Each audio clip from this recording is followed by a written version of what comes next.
దేవుని వాక్యాన్ని చదువుకుందాం. అపోస్తలుల కార్యముల గ్రంథము. అపోస్తలుల కార్యముల గ్రంథము 9వ అధ్యాయం. అపోస్తలుల కార్యముల గ్రంథము 9వ అధ్యాయము 4వ వచనాన్ని మనం అందరం కూడా కలిసి చదువుకుందాం. అప్పుడు అతడు నేల మీద పడి, సౌలా సౌలా, నీవేళ నన్ను హింసించుచున్నావని తనతో ఒక స్వరము పలుకుట వినెను. అపోస్తలుల కార్యముల గ్రంథము మరి లూకా రాసినట్లుగా మనకు తెలుసు. అయితే చూడండి, ఇక్కడ అపోస్తలుడైనటువంటి పౌలుగా మారక మునుపు తన పేరేంటి? సౌలు.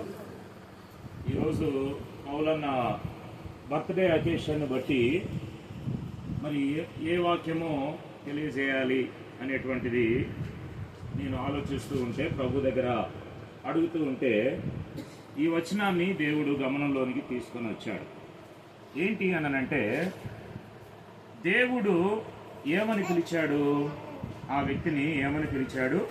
సౌలా సౌలా, నీవేళ నన్ను హింసించుచున్నావని తనతో ఒక స్వరము పలుకుట వినెను. అయితే దేవుడు పిలుస్తూ ఉన్నాడు. ఇక్కడ దేవుడు పిలిచాడు. ఏమని పిలిచాడు? సౌలా సౌలా, నీవేళ నన్ను హింసించుచున్నావు. చూడండి, దేవుడు పౌలన్నను ఆశీర్వదించి మరొక నూతన సంవత్సరంలోనికి తనను ప్రవేశపెట్టాడు. అయితే పౌలన్ననే కావచ్చు, మనల్ని అందరినీ కూడా దేవుడు మరి అనుదినము కూడా కాపాడుతూ, మన ఆయుష్కాలాన్ని పొడిగిస్తూ, మనల్ని సజీవులుగా ఈ భూమి మీద ఉంచుతూ, మనల్ని అందరినీ కూడా రక్షిస్తూ ఉంటూ ఉన్నాడు. అయితే చూడండి, మన జీవితము ఎలా ఉండాలి అనంటే, సౌలుగా ఉన్నప్పుడు ఏం చేశాడంట? హింసించాడంట. ప్రభువుని హింసించినటువంటి జీవితం. అందుకనే పౌలుగా మారిన తర్వాత కూడా ఒక చోట ఒప్పుకుంటాడు. ఏమని? పూర్వము దూషకుడను, హింసకుడను, హానికరుడను అని చెప్పి పౌలు అక్కడ ఒప్పుకుంటాడు. అయితే అసలు ఇక్కడ దేవుడు మానవుణ్ణి అసలు ఎందుకు పిలుస్తున్నాడు? మానవుణ్ణి ఈ భూమి మీద ఎందుకు పుట్టించాడు? పుట్టించినటువంటి ఆ మానవుణ్ణి, దేవుడు మానవుణ్ణి పుట్టించినటువంటి తర్వాత దేవుడు అసలు మానవుణ్ణి ఎందుకు పిలుస్తూ ఉంటూ ఉన్నాడు? మనము గత సంవత్సరం అంతా కాపాడబడ్డాము, భద్రపరచబడ్డాము, ఆయుష్కాలాన్ని దేవుడు పెంచాడు అని చెప్పి సంతోషించటం మాత్రమే కాదు కానీ, భౌతికంగా సంతోషించటం మాత్రమే కాదు కానీ, అసలు దేవుని పిలుపునకు తగినట్లుగా నేను ఉండగలుగుతున్నానా? దేవుని పిలుపునకు తగినట్లుగా నా జీవితము కొనసాగుతూ ఉందా అని మనలో ప్రతి ఒక్కరము కూడా ఆలోచన చేయాలి. అయితే సౌలునే కావచ్చు, నిన్ను నన్ను కావచ్చు, ఎవరినైనప్పటికీ కూడా దేవుడు అసలు ఎందుకు పిలుస్తూ ఉన్నాడు? ఎలా పిలిచాడు? యెషయా గ్రంథంలో అంటాడు కదా, భయపడకుము, పేరు పెట్టి నిన్ను పిలిచి ఉన్నాను, నీవు నా సొత్తు అని అన్నాడు. ఎవరి సొత్తమ్మో? మనం అందరం దేవుని సొత్తు. దేవునికి స్వంతం అన్నమాట. మనం దేవుని సొత్తు. అయితే ఈ భూమి మీద మనము ఉంటున్నటువంటి దినాలలో దేవుని పిలుపునకు తగినట్లుగా మనము జీవించగలిగినట్లయితే, దేవుడు మనకి ఇచ్చినటువంటి ఆయుష్కాలాన్ని బట్టి ఆ ఆయుష్కాలంలో మన ప్రభువుని మనము గణపరచగలుగుతూ ఉంటాం.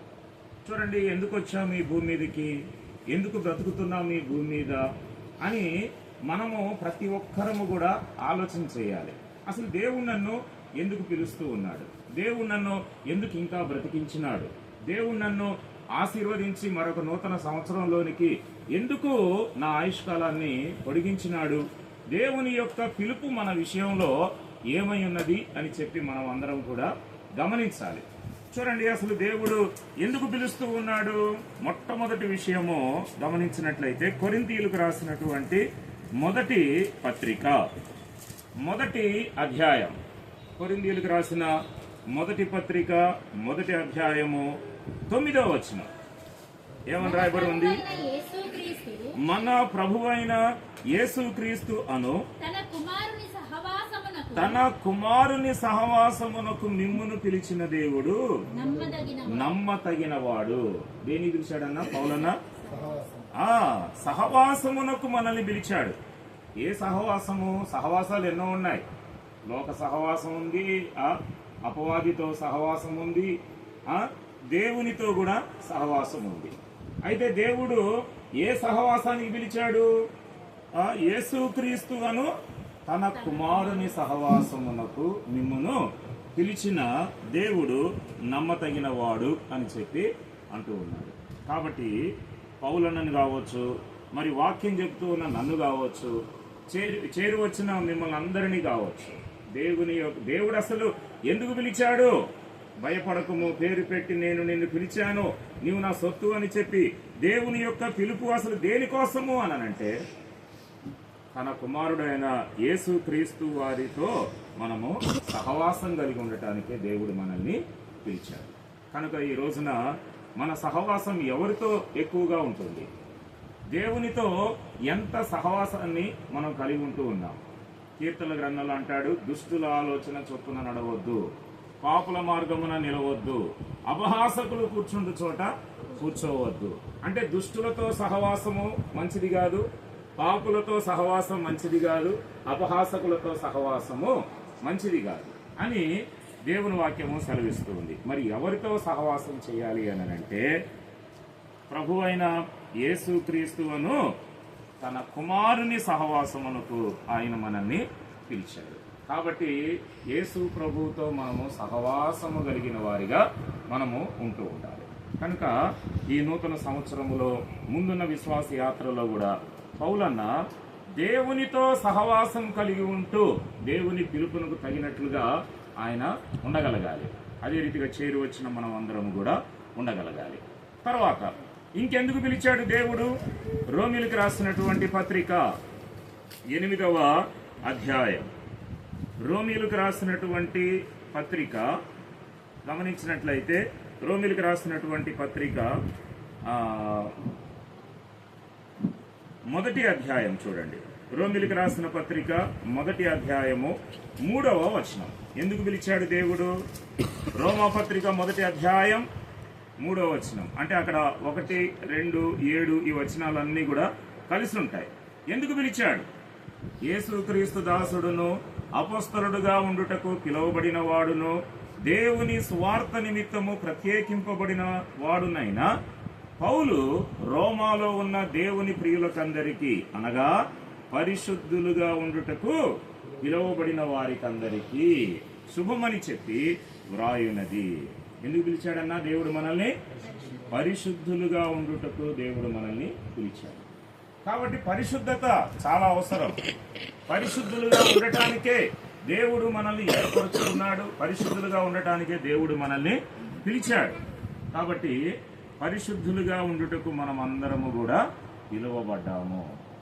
యేసు ప్రభువారు పరిశుద్ధుడు, దేవుడు పరిశుద్ధుడు గనక ఆయన సంఘము కూడా ఎలా ఉండాలన్నా? పరిశుద్ధంగా ఉండాలి. పరిశుద్ధత ఎంత ప్రాముఖ్యమైనది అని అంటే పరిశుద్ధత లేకుండా ఎవడును ప్రభువును చూడడు. కనుక పరిశుద్ధులుగా ఉండుటకు పిలువబడిన వారము.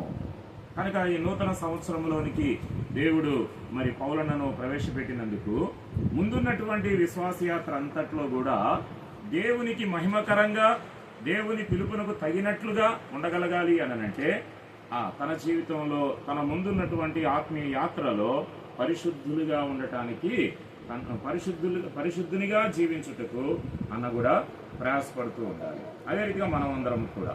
కనుక దేనికి పిలిచాడు అనంటే ఆయనతో సహవాసం కలిగి ఉండటానికి పిలిచాడు. రెండవది పరిశుద్ధులుగా ఉండటానికి దేవుడు మనల్ని పిలిచాడు. మరొక మాట చెప్పి నేను ముగిస్తాను. చూడండి, 3వ మాటగా చూసినట్లయితే యోహాను సువార్త 15వ అధ్యాయము 15వ వచనం.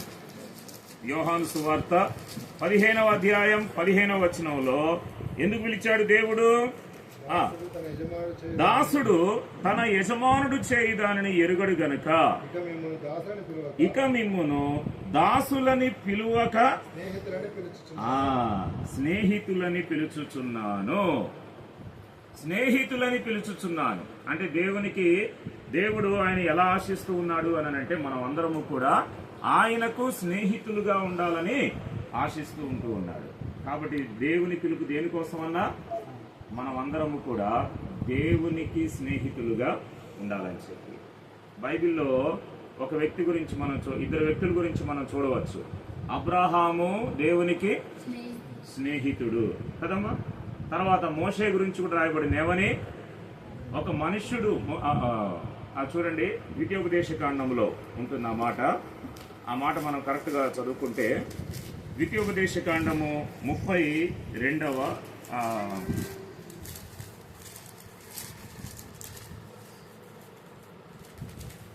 ద్వితీయోపదేశకాండము 34వ అధ్యాయం. ద్వితీయోపదేశకాండము 34వ అధ్యాయంలో ఎక్కడున్న మాట,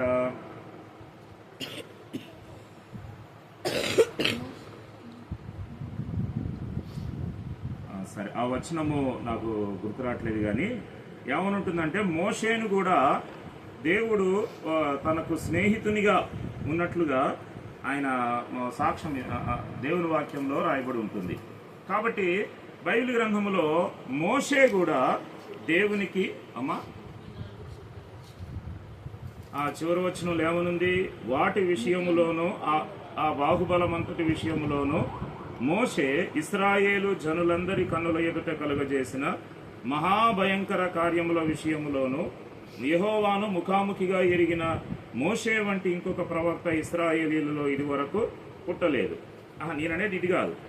మోషే దేవునికి స్నేహితుడు అనేటువంటి మాట ఒక చోట ఉంటుంది. సరే అది వచనం గుర్తురాట్లేదు కానీ దేవునికి స్నేహితులుగా ఉండటానికి దేవుడు మనల్ని పిలిచాడు. అబ్రహాము ఆ రీతిగా ఉండగలిగాడు, మోషే ఆ రీతిగా ఉండగలిగాడు. మరి అదే రీతిగా దేవుడు మనల్ని అందరినీ కూడా పిలిచిన ఉద్దేశం ఏంటంటే ఆయనకు స్నేహితులుగా ఉండాలని చెప్పి. కనుక పౌలన్నను దేవుడు దీవించి గత సంవత్సరం అంతా కూడా దేవుడు తనను కాపాడి మరొక నూతన సంవత్సరాన్ని ఎందుకు ఇచ్చాడు అని అంటే దేనికోసం అంటుంది, ఎలా ఉండాలంట, యేసుక్రీస్తుతో సహవాసము కలిగి ఉండటానికి, తర్వాత రెండవదిగా పరిశుద్ధంగా జీవించటానికి, మూడవదిగా ఆయనకు స్నేహితునిగా ఉండటానికి. మరి అదే రీతిగా పౌలన్న మాత్రమే కాదు, వాక్యం వింటున్న మనం అందరము కూడా ఆ రీతిగా ఉండగలిగినప్పుడే దేవుని పిలుపునకు తగినట్లుగా మనం అందరము కూడా ఉండగలుగుతాం. కాబట్టి అట్టి కృప దేవుడు పౌలన్నకు అదే రీతిగా చేరి వచ్చిన మనకందరికీ కూడా దయచేయునుగాక. ప్రార్థన చేసుకుందాము. బర్నబాస్ అన్న ప్రార్థన చేయండి.